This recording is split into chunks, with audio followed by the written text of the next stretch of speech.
Rocky Mountain Sasquatch. I'm coming back near the Franklin Basin area. I'm actually going to be on the west side of the mountain from Franklin Basin. That mountain in front of us, not the little foothills, I'm talking the mountain. On the other side of that is Franklin Basin. Lots of Bigfoot sightings. We find ourselves there a lot. Anyway, I got a new Bigfoot sighting report. Got it yesterday. And the guy just said the town that he's closest to that it happened, you know, a canyon off of that. And so, a couple of Bigfoot sightings on this side of the mountain I've been to. So I was like, hey, well, you know, were you guys back there on Bear Cub River out in the Willow Flats area? And he's like, no, this other place. And I'm just thinking, what? I've never been back there. And probably the main reason I haven't been back here is because I haven't got a Bigfoot sighting report in the area.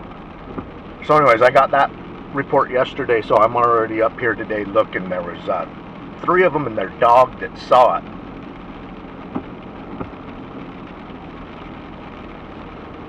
Yeah, I guess from this road you have to walk or hike up to the spots, but this guy and his 2 sons, he was taking them to a place he used to fish when he was a kid.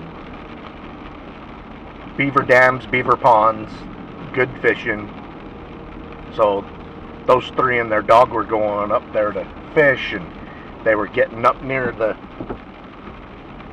river and the ponds, and the dog started tripping out a little bit, raising its hackles, and in the direction the dog was directing its attention, they all 3 saw what they thought was a bear on all 4s near a log. They all stopped staring at it, and of course the dog's barking and tripping out about 60 yards away. And the one that told me what happened, he was thinking to himself, hey, wow, a bear, you know. He was excited to see a bear. Well, it stood up and started walking like a man, looked at them, and then walked up over the ridge and disappeared. So anyways, on the other side of this mountain, there's another sighting report where someone thought they saw a bear in a dry wash. Him and his dad out deer hunting, and they're sitting there watching it thinking, oh wow, a bear. And then it realized they were watching it, and it stood up and headed straight for cover and disappeared into the tree line, walking swiftly like a man. Yeah, I think these creatures spend a lot of time on their all 4s, being stealthy, low profile, hiding from prey, hiding from predators or whatever they see as a threat. Probably me and you.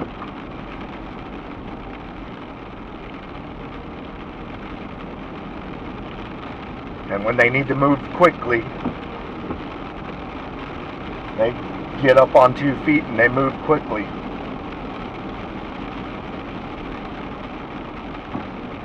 Yeah, they got really long arms, so it's not as uncomfortable for them. I'm going to say as uncomfortable for the Bigfoot species to spend time on all 4s, knuckles, hands, however they do it. I've seen both, where they put in a hand down or a knuckle. I've seen it happen both ways. Yeah, it may be uncomfortable for them, but I don't think it's as uncomfortable for them as us, because they have much longer arms than we do, stronger shoulders, those big muscular shoulders, and less of a neck. I imagine a chimpanzee or a gorilla getting around on all 4s. Looks more comfortable for them than us. Okay, with the snow, brown or black Bigfoot, you would think would stand out like a sore thumb, but look at the vegetation out there. I think something dark in color will get lost in the vegetation spots, especially if it was using the vegetation spots of vegetation as cover.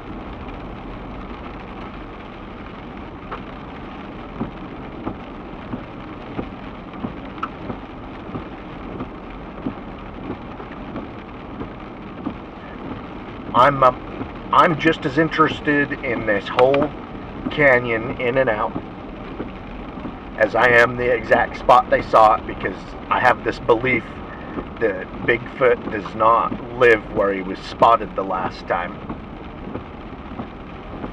So I want to check this whole canyon.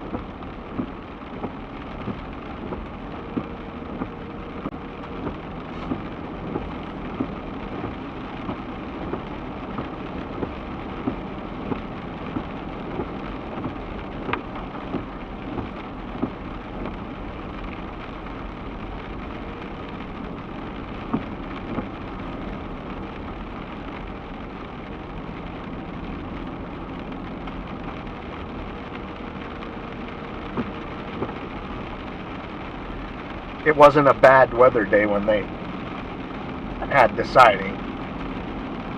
In better conditions than I'm in, but I get to these sighting locations as soon as I can, and I sometimes go in bad weather, mix it up.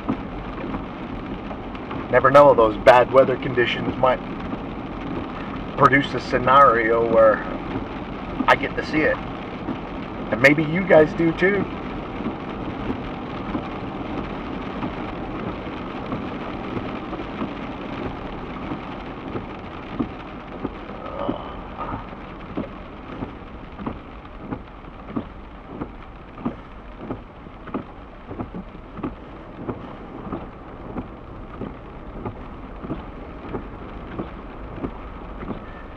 No winter maintenance.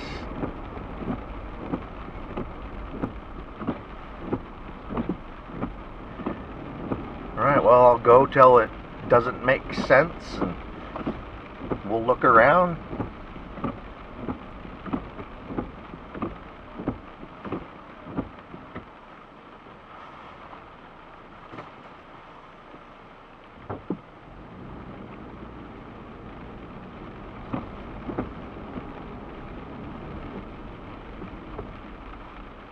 Yeah, it's already vicious.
Spot where the creek goes right through the road,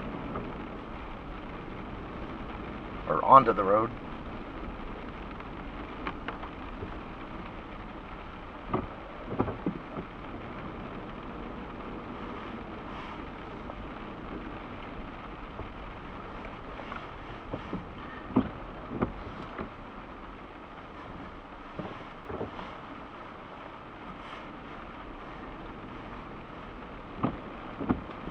There's so many occasions where I'm investigating Bigfoot sightings where there are beaver ponds, dams, beaver lodges, And I know biologists talk about the wildlife diversity, or the wildlife habitat that beaver activity creates in the area, making it more wildlife diverse. Those beaver ponds and islands and stuff that they create, bring in ducks and geese to nest and spend time, which brings in predators for them. Also will bring in like your pheasants and grouse, and then the fish. I know the spawning areas of the Colorado cutthroat, or beaver active areas, is where those fish spawn.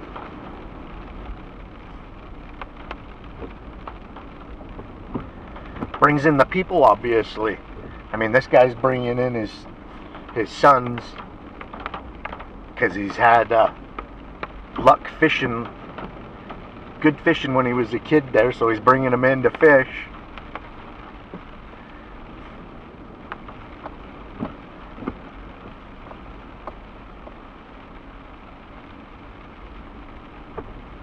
Yeah, I know people personally that have walked right up on them laying down in the willows.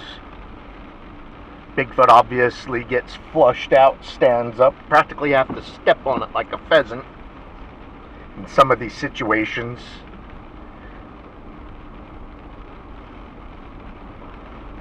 Makes you wonder how many people have walked right by one that's laying in the willows. Didn't even know it was there.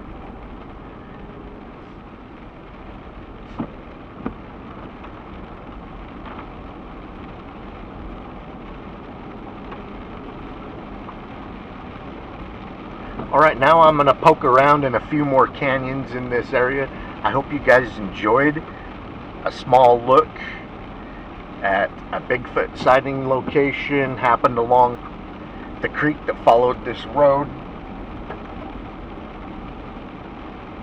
Keep on watching. I'm going to keep on squatching. Somebody actually want to talk to. How are you? Hey, what's up, dude?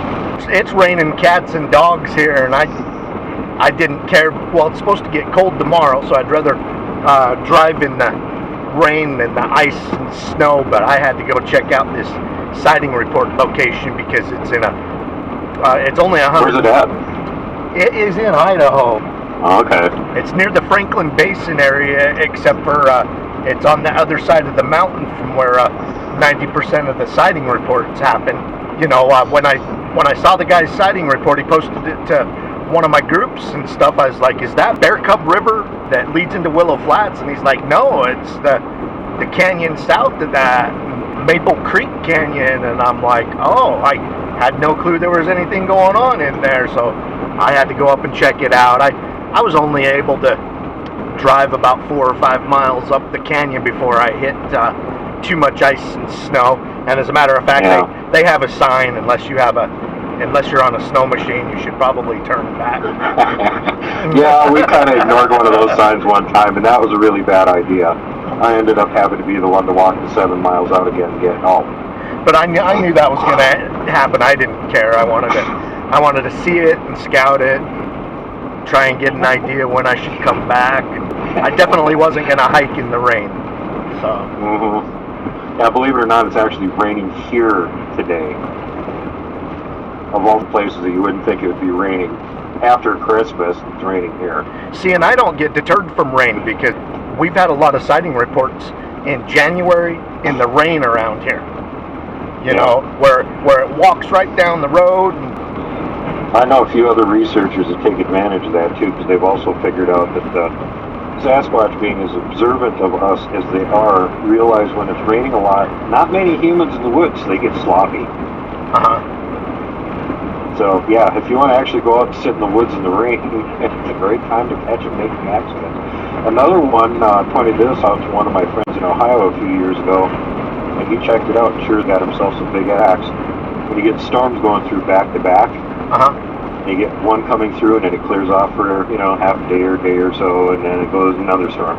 They take advantage of those breaks between the storms and do all their running around and doing stuff, thinking that they're crashing. Yeah, they're storm that's coming in. They're probably looking for something to eat. Yeah, exactly. They're like, ooh, it's going to snow again soon. I can run around and find a deer to snap its neck, and then my tracks will all be buried. I'm good to go. And sure, one of my friends went out after a storm to his hot spot, found a whole bunch of tracks in the snow, started filming, documenting, then the next storm came. And they ended up having to get a tow truck to drag them out from where they were at because they couldn't make it up the hill again. But they got a bunch of tracks. The last time we were in Willow Flats, and that's where I thought the guy's sighting was, but it's actually just a canyon south of there. But I was like, oh no, Willow Flats. Jenny and I broke down back in there. We have a creek there. And we broke down, and there's no cell phone service or anything. Oh, God. Anyway, I stayed back there with the vehicle, and some girl with the truck drove Jenny out to town where she had reception, and Jenny had to call 3 different tow truck companies because nobody, they weren't willing to go where they don't know what it is, and she finally got a hold of a guy that snowmobiles back there in the wintertime, and he's like, I know where that's at. He's like, it's going to cost you a lot of money, and she's like, I don't care. But anyway, that day cost us like $900 between the tow and the repairs. So we haven't been back there. So so I was. You wonder why. So I was happy to hear it was a little bit south of there. Yeah, the one time it happened to us, it was me and my research buddy Mike, and he had his wife and his kids with us. And he goes, let's go up to the ghost town and do a winter hike. And I'm like, are you sure you can make it up there and back in the car? And man, the car's pretty bald looking. Well, we haven't had that much snow this year. We should go. Okay. It's like early December. So we get up there, and of course, it's like we're up to our waist in snow. We're getting pictures of it, and it looks like we're on a freaking, Everest expedition. Anything like a Bigfoot stuff. And I'm like, yeah, I don't think they're very active this time of year. Maybe we should just get out of here. And, yeah, it's getting close to dark. Let's go. Well, and as soon as we started to take off, he got stuck. The vehicle just slid sideways into the ditch, and it was like, we're toast. Oh, okay. Well, you got the wife and the kids here, and I'm the solo independent guy that, although crippled, more expendable. Therefore, I will do the 7-mile walk down the mountain by myself in the dark to get help. Great planning, Mike. So I'm walking. About after a half an hour or so, it's starting to get dark, and I'm like, I don't have a gun, I don't have a flashlight, this sucks. Then I start hearing something following me. On my left-hand side on the ridge up above me, paralleling me. So I do the usual thing, pretend you're going to keep walking and then just stop abruptly and then crunch, another step or two. So after a couple times of doing that, I had ascertained that it was in fact a Sasquatch following me, not a bear. Yay, middle of winter, they're hibernating. And I also started thinking, as long as you got a Sasquatch following me, no mountain lion's going to be following. What ghost town were you guys trying to get to? Paloma. It's only about a half an hour drive from here. There's 3 different groups that live up there, and they're very active most of the time. I love ghost towns, man. They do too. And the other thing is, since I got this psychic working at me, I'll tell you this additional story at the end of it. But so anyway, I'm walking down the friggin' road for like another half an hour with the Bigfoot paralleling me. I can't see it, but I can hear them. Then I start hearing engines, and here comes a whole pack of snowmobiles down the road. So of course I stick my thumb out. And one of them stops and he goes, are you with those people with the black vehicle up the hill? And I went, yeah. And he goes, we got them out 3 times. 3 times? 3 times. Yeah, I'm getting stuck. We made sure they were actually aiming downhill and moving before we left. Okay. Yeah, can I get a ride with you guys down to the bottom of the hill? He's like, sure, hop on. So then I get this fast ride down there. It still took them a half an hour to get there. So it was really bad traffic with the ball tires. Even going downhill, it still took them a half an hour to get 7 miles down there. So way after the fact, this is, I still keep going up to the same place once or twice a week because it's so active up there. I actually contacted Robin. She could talk to him, so she got in touch with him and asked him, what was going on up there. And it turns out the pranksters. That's why they like that ghost town. Because they know all the humans are scared of it. So if somebody tries to camp up there, hangs around too much after dark, they have fun scaring the out of them because everybody thinks how haunted it is. Mm-hmm. But they just take advantage of it because, you know, all the Bigfoot think it's funny as hell for humans to shoot and run away. And now they've done it twice while we were up there with our group. Camping and doing research. Somebody else had camped somewhere else at the ghost town. They'd scare them away in the middle of the night. They leave us alone. We're in on the joke now, apparently. But if you go scare everybody else away, they watch it. There's a little camper van camped down in the side valley, probably about 200 yards away from where we were. There was some trees and stuff in between. They come pulling in late at night, and we're kind of like, why is anybody camping over there? That place is super creepy. They probably can hear us over here. Why aren't they coming over and camping with us? So maybe we just want to follow through or whatever. Yeah, 4 o'clock in the morning, that VW van fires up, and you can hear it spit and gravel, bottoming out, trying to get up that hill and get the hell out of there. And we're all like, what are they, late for Denny's or something? What's going on? Again, found out way after the fact, and Robin asked one of them, well, what was the deal with that van over there in the side valley? Oh, they had bad intentions, so we chased them out. Okay. Glad you guys like us. Now, did you change the name of your group? Is it World Bigfoot TV or World Bigfoot Radio? Or you look at my channel, I've got a whole bunch of playlists on there because I'm diversifying depending on what the content is. Like I got a playlist that's Duke Chat, and that's just straight up I'm doing an interview with somebody that's probably not going to be too much of anything in the way of pictures of it. World Bigfoot TV is exactly the opposite. So I'm going to show you a lot of pictures and video on this one. Okay. And World Bigfoot Radio is sort of somewhere in the middle. I'm actually going to change my channel's name from World Bigfoot Radio to World Bigfoot Central. Because most of the tertiary channels I have on other platforms are already World Bigfoot Central. That's a good name. I don't do a radio show anymore. I used to, but I don't now. So. Just World Bigfoot Central now. Nice. Now that I hit the big time and I'm there, the big dog that Kelly Shaw, and I got over 25 subs. You got like 3 times as many subs as I do now. You're not behind, kid. You're doing good. I just been online for a long time and just chug away is all. Yeah, you put out a lot of content too. Hey, as long as I got you on the phone, I don't want there to be any misunderstanding about me bitching about you posting something that's true. It's like, I pretty much love everything you put out. It's all worth looking at. But it's like, dude, for a while you were putting like 5 or 6 posts per day, and it's like, dude, it's like, as much as I love you and your content, you're spamming the crap on my channel. You know, pick the 2 or 3 best ones and put those up, and then if you got a slow day the next day, you can recycle the ones you didn't. It doesn't hurt my feelings. That's just what I do, and if it bothers someone, I just expect they'll say something to me.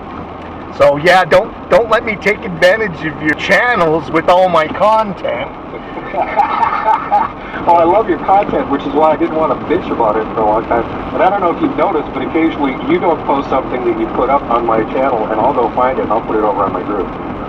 I'll be like, oh, you didn't even post this. And then you'll show up and post it afterwards, and I'll be like, yeah, I already posted that, Kelly. A lot of my recent videos and stuff, I post them because I want to give people a reason to subscribe to my YouTube channel to get all my recent content. So usually the stuff I post half a year down the road, I'll make some blog posts.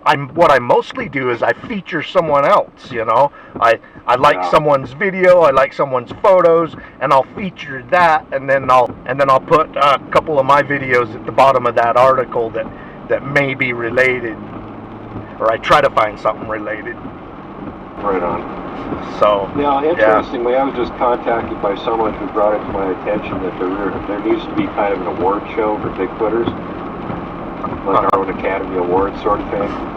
And the only people that are doing that right now are Farfro, and they're extremely self-serving. And if you're not a member of Farfro, you don't get Squatcher or the Bigfooter of the Year or whatever. And I said, you know, that's not a bad idea, because I could definitely pick a real, actual, legit Bigfoot researcher every year to be Bigfoot Researcher of the Year. And I should have started this a couple years ago when we went and did that Provo climb up the ridiculous icy cliff that year. I'm in such worse shape than then. That would probably not be a smart thing for me to do. I'd probably have a heart attack doing that again.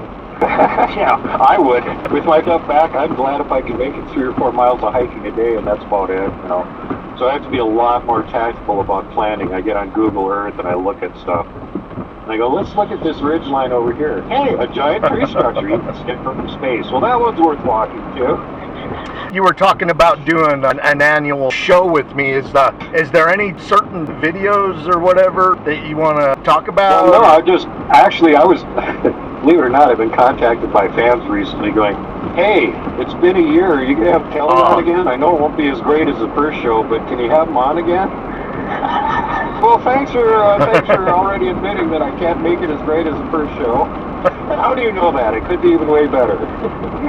Well, we're constantly traveling and constantly making content that it turns into a blur. I just can't imagine in my mind what I did over the last year. It all blurs together, and some of my friends that Bigfoot with me, they don't get it until they do it. It's like Derek went on like 7 major expeditions with this one year. It's his record for going out, and he's talking about something that happened on one expedition, and he's getting it mixed up with the actual another one, and I'm like, oh no, dude, that didn't happen in Idaho. That happened in Mount St. Helens. And he's like, oh yeah, and I'm like, see, I was like, you get out on enough of them, they start blurring together. I know, that's one advantage I have. It's generally if I'm doing a live research video, I got a guest with, and then I got the guest on the show, and they're telling what happened and everything. And sometimes they got pictures and video and stuff too, and it makes it a lot easier to put it all together. The problem is, like, occasionally you can't get them on right away, and then it's 3-4 months later, and that's exactly what happens. You start forgetting. And maybe they haven't even been out on other expeditions, and they'll still forget parts of it, and I'll have to drop it. But yeah, I'm so used to it, you know, and then to get rid of things like that dogman thing, or whatever the hell it was that was in that one video, and go back and look at it and go, oh, for sake, there's all kinds of mini. There's a portal in that video, Kelly. I've even showed it. There's a what? A portal. Oh, yeah. There's a portal in that video. That's why there's so damn many of them all in one place. There's one that looks like a Bigfoot standing with its knuckles down on the ground staring right at you. That I made it the cover photo for the feature of your video that I did. I was like... Yeah, it was a video about Dogman, but somehow it was a video about Bigfoot after Kelly Shaw got done tinkering with it. It's all Bigfoot to me, bro. No, that was totally legit. There was 3 Bigfoot in that little clip there, too. That one looked like one on all fours, and when I track those buggers, man, it amazes me how often they'll put an open palmed hand down on the ground or a knuckle. It's like they're comfortable doing both, either a knuckle or a hand. And that's the other thing people forget about. Even if you got like a 10, 11 foot tall Bigfoot, and you're like, well, why aren't I seeing all the brush up above cleared off? Well, because he went 4-wheel. He dropped down on all fours. Now he's only 6 feet tall. He doesn't have to smack all that brush in his face that's up above him. He's staying low profile. Yeah. Sneak up on prey to hide from threats like people. Yeah, exactly. And that's, it's comfortable for them. Kevin Lang was talking about that when he was playing with Glag and they were doing races and stuff. Of course, he could never get anywhere closer as fast as Glag was. And then Glag would drop down on all fours, and we had to tell him that's cheating. I can't run on all fours. Because what he was observing is Glag can run faster on all fours than he could on 2 legs. Well, yeah, they'll grab a hold of trees and saplings and rip themselves forward. They propel themselves forward. It's amazing. I got an eyewitness account of somebody watching one who was running away from their campsite and was going up this steep ridge. And he said, you couldn't walk up the thing. You would have been on your hands and knees trying to go up it, or with crampons or something. That would have been the only way to do it. And what it was doing was just reaching ahead of it and grabbing trees and pulling itself up. And he goes, I was watching it, its feet weren't on the ground half the time. It was using its arms to pull itself up the hill. Well, that one that we caught out near Mount Adams, somebody actually had to point it out in our video, and then I started messing around with it, playing it back and forth, and I'm like, oh yeah, right there at the beginning, giving the introduction, it's sitting there watching us, and it was kind of, you could tell it wasn't standing straight up. It was either leaning up against a fallen over log or actually on all fours, but we had so much activity and finding some crazy footprints that day.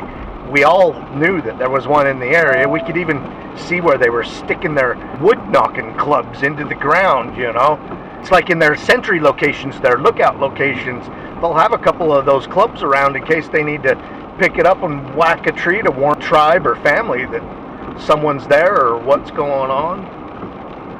Yep, absolutely. I don't know if you caught the show I turned out on Christmas, the Sibylla, at the very beginning of it. She's talking about her favorite Bigfoot adventure where she was out with a group of people, and there was one, she was watching him on thermal. And he kept sticking his head around the tree. He'd slowly peek around one side and look at her, and then he'd pull back, and he'd slowly peek around the other side and look at her and pull back. And finally she called one of her friends. She goes, "Hey, there's something over here. Come here."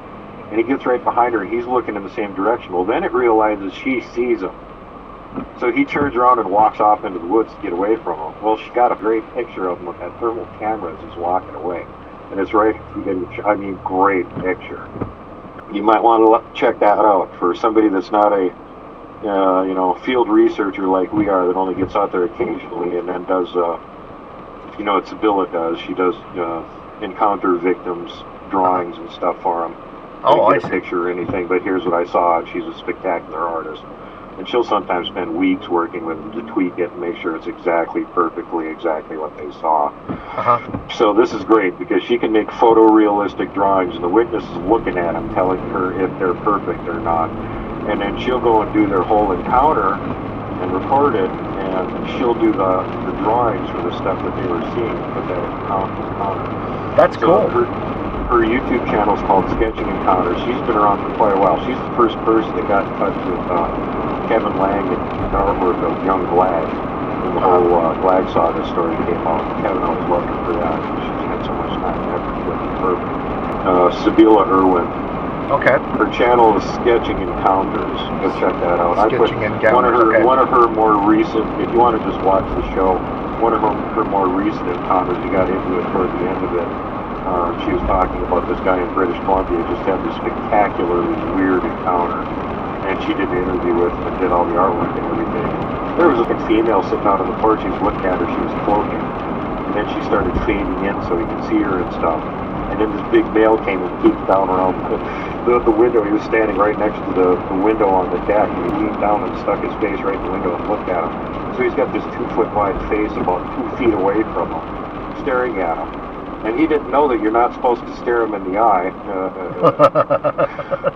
That didn't work out well. But you're going to want to see the drawings of this. It's spectacular because this guy got to see him do the eye thing and then stopped. All right. And Rich Soul, by the way, Knox Gigas, already did a little short presentation, one of the Sasquatching things. I'm going to have on my show to talk about it, on the actual science of eye glow. Yes, there is a science behind it. We're nailing down all this, man. We're sciencey. So, I get on to repeat that whole thing. If you don't know Rich is like one of the best researchers out there that gets absolutely or nobody. He's got his own website, Knox Gigas Study. Knox Gigas is Latin for night giants. And he's had tons of experiences and stuff, and they've gotten thermal and all kinds of everything, He's just not out there as much as you are or as much as I am. And mainly he's over there on the res with Barry Webster and those guys. When they go Sasquatching, he usually hangs around with them and does their expeditions and stuff. Can't believe how many Bigfoot sightings there have been this fall and early winter in reservation properties in Canada. In Ontario and Manitoba and Alberta and all that, and then in the U.S. around the Great Lakes, man. The last couple of years, I've just been getting a ton of sighting reports and people sending me pictures, videos. So I know. There was this guy who's a little local researcher there in the middle of Michigan, and he has an encounter at Strawberry Lake. So I contact Robin because she used to live in central Michigan, and I went, "Do you know where this is at?" "No." Let me look at the video. And she watches the video and she calls me back and she goes, "Oh my God, I recognize the Bigfoot he got on video." And I'm like, "What?" And she goes, "I recognize him. That's one of the ones that came around me and so-and-so. I'm going to give her a call and see if she knows where that place is." So then she called me back about a half an hour later and she goes, she's laughing and she goes, "Guess where that place is?" And I go, "Where?" And she goes, "About 2 miles away from where we staying around with them all the time." That is so cool. Oh, what's even cooler is the video he got he's got something standing next to this tree. It's black and shadowy looking, and it's holding something up. And he's kind of close to it, so he gets it on video, and then he just kind of keeps going clear, and he'll look at it later. So he looks at it later. It's a Bigfoot standing next to a tree, and in its hand it's holding a game cam that has the battery rack open. You can see the batteries in it. And he's just holding it up like he's got a toy or a prize or something. And it wasn't one of this guy's game cams. We don't know who he stole this game cam from. But he's holding it up like he's got a trophy. Yeah, I got a game cam. It's a gift. It was a gift, man. So that was hilarious. These people are always giving me stuff. I guess this is mine now. Exactly. Well, I talked about that too, where after we'd been up at this one site for 6 years, they started leaving there. And we thought at first it was people that were like camping there, or they were just there for like maybe took a break or something and then forgot their stuff there, but it kept happening over and over again. You know, like the one thing right down by the river at the base of camp where we go down to get water or whatever, there's these really expensive motorcycle gloves and a pair of Oakley sunglasses sitting on top of them. Like, who the fuck is going to leave their Oakleys like those things? No are kidding. expensive, Yeah. man. You know, so and the next time we don't pick that up, we come back, it's gone, and there's this beautiful new silver thermos bottle. And like, okay, where is it coming from? People don't just randomly leave things like this lying around. And it was in the same place. It was down by the river. So I had Robin contact him, and she goes, oh, they're finding stuff nearby, and they think maybe somebody in the group dropped it, so they're bringing it back to the site in case you lost it. You go, okay. By nearby, are they potentially talking about like other campsites with picnic tables on them or something? Like, are they like taking things in other campsites or stuff maybe we left there? Even though there's people there? So then they just left me a big pile of quartz rocks the next time after that as a gift. Okay, I get it. For sure that came from you guys. Thank you very much. I love you. And then I felt guilty and I had to leave them presents the next time. So since they were in contact with Robin, they gave her a shopping list as long as my arm, Kelly. And it was very specific, and there were weird things on it that you wouldn't think they would want or even know about. And I brought them everything they wanted, and then the next time I went up there, I had Robin contacted, hey, what do you guys want? And they gave me this list. There's only like 4 items. Oh, okay. And the next time, same thing. And this time the list was like 2 items. I started thinking about it, and I'm like, do you really need all that stuff, or were they just checking to see how accurate she is? Like, is this person we're talking to really talking to this other person that's showing up here? Let's give her a really, really specific list and see how much of it shows up. Yeah, all of it, exactly what you want it. So then they got all uppity and started telling us things that we couldn't do. Can't have more than 6 people there. Can't bring more than 1 new person at a time, or I have to ask permission first. Can't go across the river, that's their territory. And can't bring guns. Oh, wait a minute, no, can't bring guns. You got crazy humans up there. And we don't know for sure that you're keeping all the bears and the mountain lions away from us. We got to be able to defend ourselves. That's why we always got machetes and swords with. And they're like, oh, we don't care about those. But don't bring guns. Well, if we don't bring guns, then who's going to protect us? If we don't bring guns, you guys have to protect us. Okay, so that's the deal. So think about this for a minute, Kelly. We're up there doing research on these super elusive hominoids that we're trying to sneak up on and get pictures of. And guess who's doing the security detail for us? The super elusive hominoids that we're trying to sneak up and get pictures of. Does this make sense? Sorta. She gives you a list of stuff they want. They somehow let her know what you... Yeah, she can telepathically communicate with them. She just asks them what they want. She gives me the list. I write it down. I bring everything up there. They get what they want. And then they're all happy, slappy. So now that they know that they're actually communicating with somebody that can talk to me, and I am getting the messages that they're sending, see, then they went into negotiation mode. Okay, here's what we want. Don't do this, don't do that. Do this, do that. Okay. And you're making it so we can't go up there. It's too dangerous. You guys got to be security for us. Okay, we'll do that.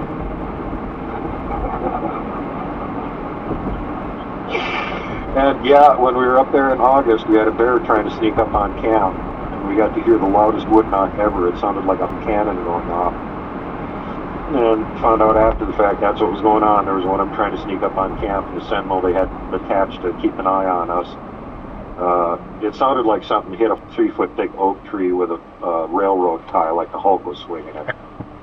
Literally, I thought a cannon went off initially, and then I'm like, there's no cannons up here, and that was only about 150 feet away. That was a wood knock, a really loud. The guy I had with me jumped up out of his chair and freaked out. The last time that happened to us was in Sasquatch Canyon, and I flipped on my camera and I ran immediately in the direction of it, looking for it because it was close when it did it, and I could not find the Bigfoot that did it. I can't imagine anybody else but Mark McGuire being able to do something even close to that. Anyway, after I got back, Brody and Jenny, Brody just drew out of his holster and stood there, tripping out, and I go running after it. And anyway, after that settled down, he said, the next time that happens, please don't go running after it. But that's your job. You're Kelly Shaw. You're on toward danger. Oh, God. The time I did it when it was behind my vehicle, by the time I got up to the log, I realized I made a mistake running after it after I realized how big it was. And then it sinks in, hey, dude, this isn't very smart. So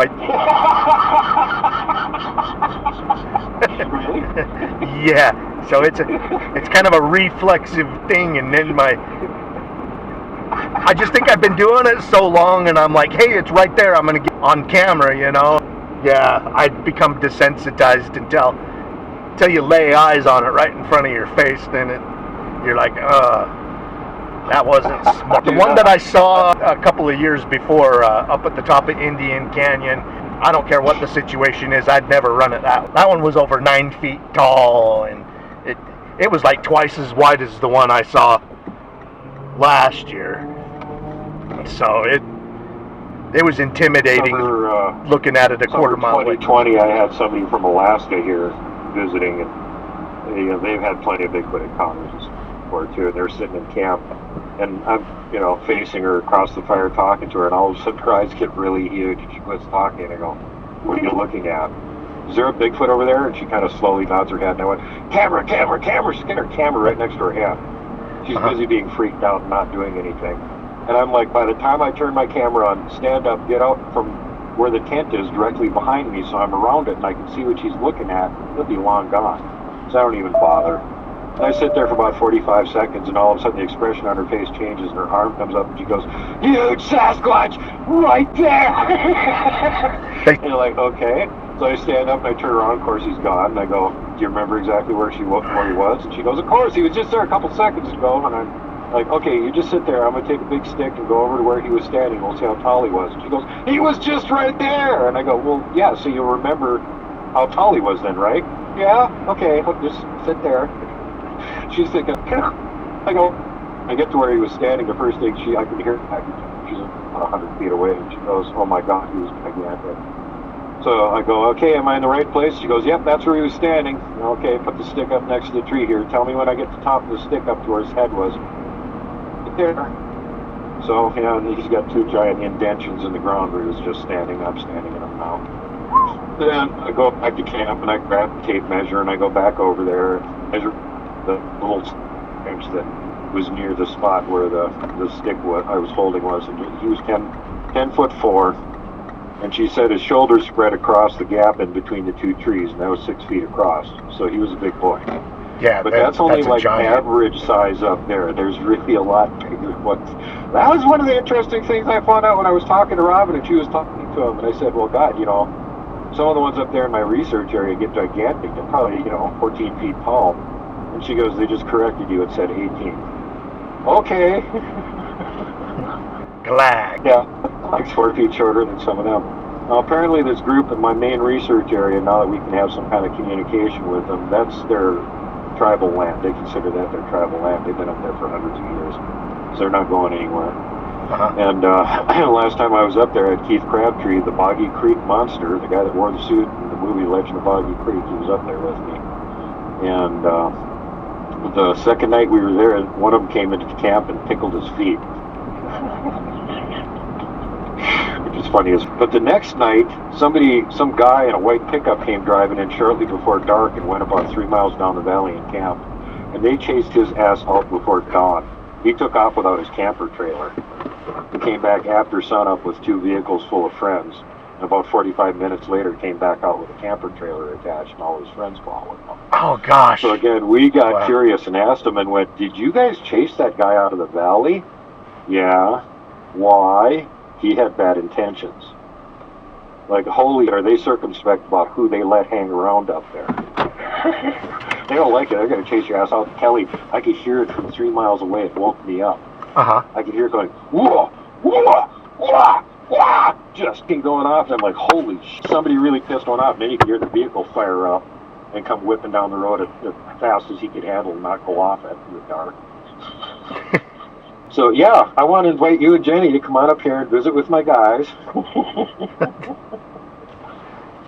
If you want a chance to find lots and lots of Bigfoot tracks and maybe get one of them on camera, because we got the security detail following us and we're walking around out in the woods in the middle of nowhere being absolutely insane with no guns or anything. Uh-huh. They're following us. And so we catch them on camera. All you have to do is just like accidentally, randomly turn the camera on and start panning around, and then when you look at it afterwards, yep, there they are. And that's what happened with that dog thing. Uh-huh. I had the camera still going because I wanted to walk down to that little creek and zoom down the creek and back again for a beauty shot, so I just left the camera going. Oh, there they all were in the ditch, and I didn't even know it. I was filming all of them. Now I'm just watching this guy get out of his truck, old guy, and he's got the, big jacket and a big sweater, shorts. Uh-huh. And shorts and like, wait, which state are you living in, Matt? The upper part of him says Montana and the lower part says Florida. It's like he couldn't make up his mind. It's raining, so it's a warm day in Montana. Well, then you don't need the jacket. You can stand outside with a t-shirt and barefoot like I am right now. I'm out here having a cig. It's like sprinkling a little bit of rain, barefoot. I tried it the other night when it hit 16 below here because I grew up in northern Minnesota where you have really brutal cold, but it also has humidity. So I went out on the porch for 10 minutes to have a cigarette and just walked out barefoot to see what happened. My upper body, which just had a t-shirt on, I started getting cold. My feet didn't get cold. And I was like, well, that's kind of different. Apparently all this being barefoot all the time in all conditions and weather and stuff is starting to make me have Bigfoot feet. I don't get cold so fast anymore. Oh, and another thing, you ever wonder about how they manage to withstand the cold so well? They're a big body, lots of hair. Yeah, got the massive size, got the hair, but still you would think, extremities, fingers and toes when it gets really cold. Uh-huh. Worry about them frostbite. Well, the thing that keeps coming up all the time, when they touch the surface, they leave grease on it.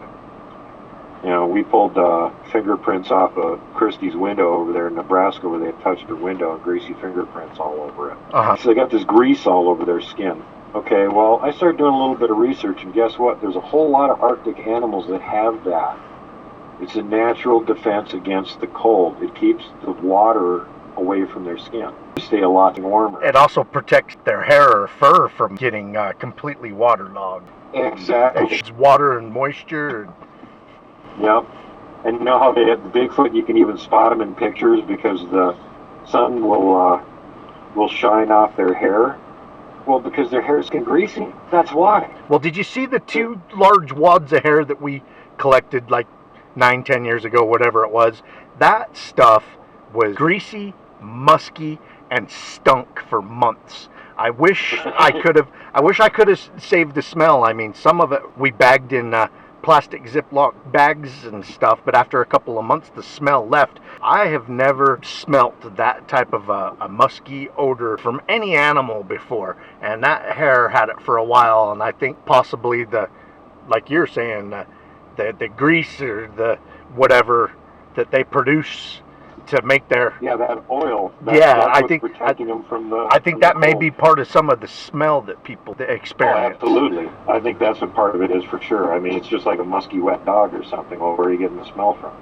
There's where it's coming from. They don't necessarily smell like that because I've had them all around me during the summer, and you can't necessarily smell them. For several months after I collected that hair, that's one of my favorite things to do when showing it off to friends and family and stuff. Everybody's like, that's not Bigfoot, and I'm like, smell it, and then I'm showing them the cast that we cast right next to the hair, and they smell it and they're like, oh my, what is that? And I'm like, I'm telling you, it's Bigfoot.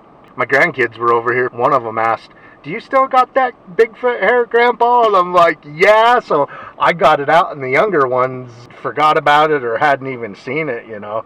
They're wanting to touch it. And yeah, it's so cool. That's totally shot. That is very cool. Hey, getting back to Rich Soul Knox Gigas, the Mr. Sciencey guy. Uh-huh. He was actually involved with helping the eminent Dr. Dmitry Bayanov get his paper on hominology all done so it could be presented to Wikipedia and others and recognize it as natural science. Rich has been in contact with all the Russian scientists for a long time, Bev and Bayanov and all those guys. So he's working on the actual hard science part of it, which is why when he starts doing, you know, like dissertations on eye glow or something, he must have it pretty well figured out or he wouldn't even fucking bring it up. And here's the other thing that he's brought up, eDNA, environmental DNA. I'm sure you've heard of that and know what that is. Okay, they got this grease, this oil all over them. Guess where that eDNA is? It's in that oil.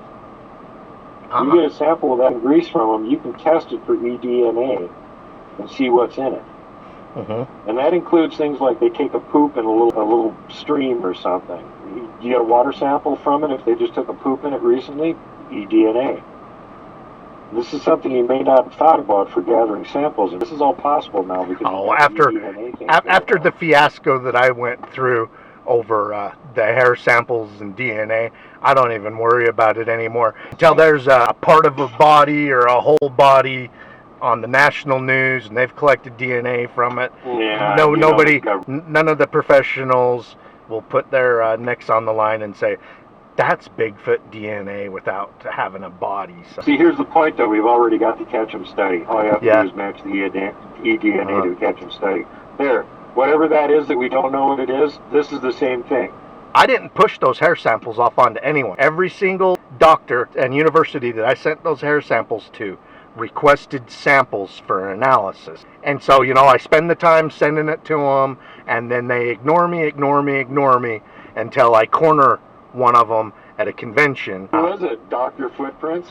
Said, hey, you know, you requested that sample, and I sent that sample to you a year ago, and you haven't responded to my email. He goes, well, it has little to no medulla, and all the credible samples that I have, I do believe that that's a characteristic of the creature. And then I'm like, well, what about the DNA? And then that's when he told me, until there is a living or dead control sample, he says there's not a single professional that'll put his neck on the line and say that is Bigfoot DNA. It'll always be a mystery. That's one of the reasons why they never respond to anyone after they send it out.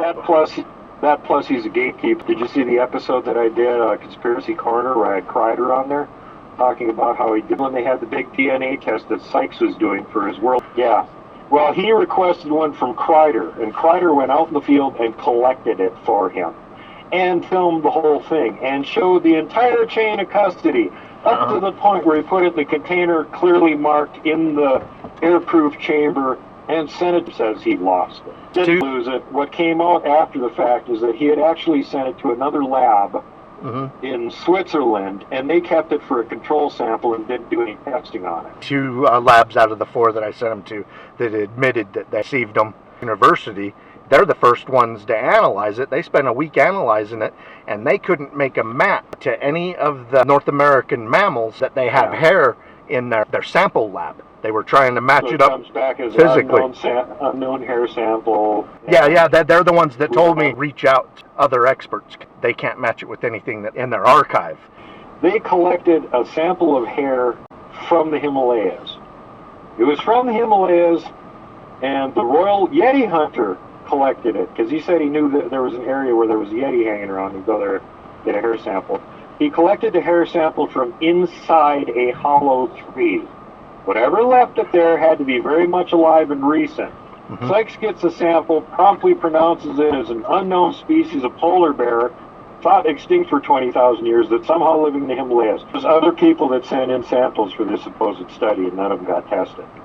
So that's why he came back with the results he did, because he either didn't get the sample sent to him, or he did, and he ignored them.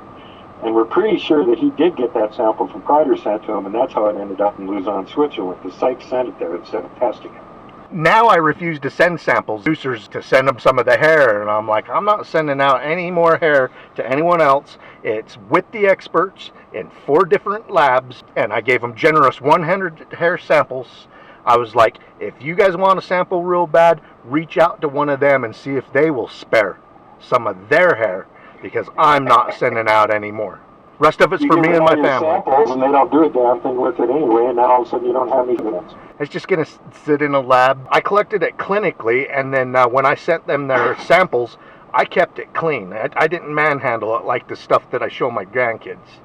The stuff that we smell and rub against our face. And Yeah, because then you got your skin sample. Meldrum told me that you don't need to clinically collect hair like everybody thinks you need. Plastic gloves and tongs. And Melba talked about that too. You can wipe all that down and get the exterior. the protein that they're after is inside the shaft of the hair, the medulla. They clean the outside before they break it up and extract that. Very hard to get a DNA extraction out of what he thinks is credible Bigfoot hair because it has little to no medulla. And that's what university was telling me, and they treated me with respect, treated my sample with respect, but they sent me photos under the microscope, comparisons to different things that were at the top of their list that it could be, and it wasn't, and this is why, because with the microns. But they kept on telling me, they're like, this hair's weird, there's little to no medulla. He was telling me, I can't say that hair is Bigfoot, but it resembles credible samples because it has little to no medulla. That's what they're going after, is the protein in there. Yeah. And Bigfoot doesn't have much of a protein inside the hair. No. It's hard to get a really good DNA extraction. Here's the other thing. Even if they extract the DNA, unless they actually go to Zoobank and match it to the sample that's listed there from Melba Ketchum's study, they don't know what to match it to anyway. Match it to unknown sample that's listed on Zoobank. If it matches that, it's the same as whatever that unknown was. He got something that I think is the real deal. If they ever get a body or whatever, they may have a match for my hair finally. First of all, I know somebody that has the entire skeleton of one except for the skull. We've been trying to get that for 3 years to release it, and he won't. So that's not the panacea. Hope you enjoyed a look around a Bigfoot sighting hotspot on the telephone with Duke from World Bigfoot Central. Keep on watching. We're going to keep on squatching.